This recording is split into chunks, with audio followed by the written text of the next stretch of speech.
আসসালামু আলাইকুম সম্মানিত দর্শকবৃন্দ।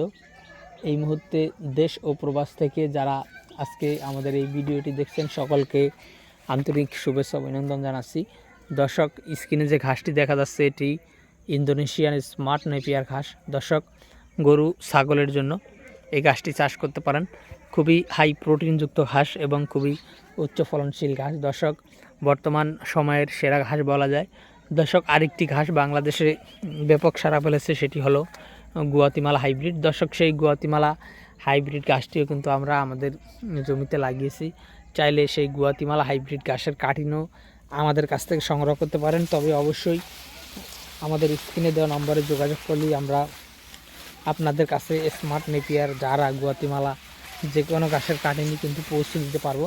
দর্শক, বর্তমান সময়ে গুয়াতিমালা এবং স্মার্ট নেপিয়ার এই দুটো ঘাসই কিন্তু হাই প্রোটিনযুক্ত ঘাস, কিংবা গুয়াতিমালাতে আবার ক্যালসিয়ামও রয়েছে।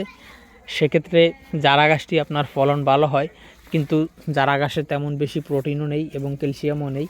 সেক্ষেত্রে জারাটা ফলন ভালো হয় এবং 45 দিনে কেটে খাওয়ানো যায়, সেটাই যথেষ্ট। দর্শক, চাইলে জারা ঘাসের কাটিংও আপনারা আমাদের কাছ থেকে সংগ্রহ করতে পারেন। তার কারণ হলো আমরা কিন্তু পর্যাপ্ত পরিমাণে জারা ওয়ান হাইব্রিড গাছটিও লাগিয়েছি। দর্শক, আমরা সব ধরনের গাছই লাগিয়েছি, তার কারণ হলো কাস্টমার যে গাছ চাবে আমরা যেন কাস্টমারকে সে গাছের কাটিংই দিতে পারি। সে কারণে মূলত সব ধরনের গাছগুলোই আমরা লাগিয়েছি। তো দর্শক, এখানে বর্তমানে যে গাছটি দেখানো হচ্ছে এটি ইন্দোনেশিয়ান স্মার্ট নেপিয়ার ঘাস। দর্শক, এই গাছটি একটি ভালো মানের ঘাস এবং এটি প্রোটিন বেশি হওয়ার কারণে এই গাছটি গাভী গরুকে খাওয়ালে দুধের পরিমাণ অনেকটা বৃদ্ধি পেয়ে থাকে।